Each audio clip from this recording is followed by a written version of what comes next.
Greetings, sacred clients. I am Kirby Clark Ellis, Master Massage Therapist, board certified in therapeutic massage and bodywork, and this Massage Monday, we're doing a story time where I learned exactly what's in a pet name.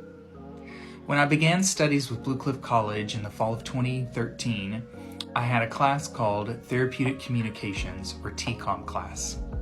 The instructor for TCOM was a stern, seasoned therapist from the East Coast. Meanwhile, I was a southern queer kid who wasn't even old enough to drink at the time, struggling to reconcile my expectations of massage school with the reality of massage school. It must have been our first week of massage school and definitely our first class in therapeutic communication. I remember being excited about beginning my massage career, if not a little bummed out about the anatomy and documentation that was required. Towards the end of the first class, the instructor assigned homework verbally and didn't have it written on the board.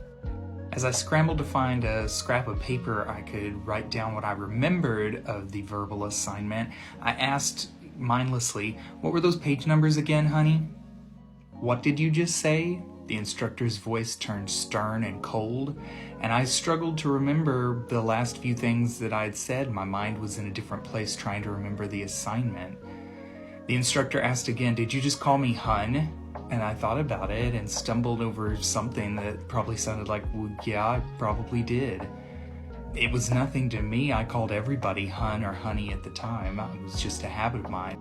The instructor was dismissive of any explanation I tried to wrap my mind and my tongue around, and reminded me of their proper name and made it clear that hun or honey would not be an acceptable alternative to use.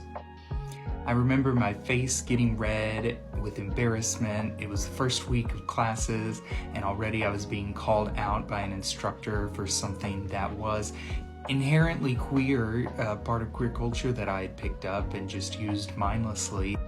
I remember being so hurt that I was in tears with anger and sadness and just feeling hurt from this experience.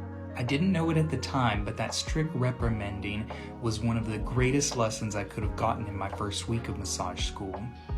It taught me to be very careful about how I address my clients and to avoid becoming overly familiar with them.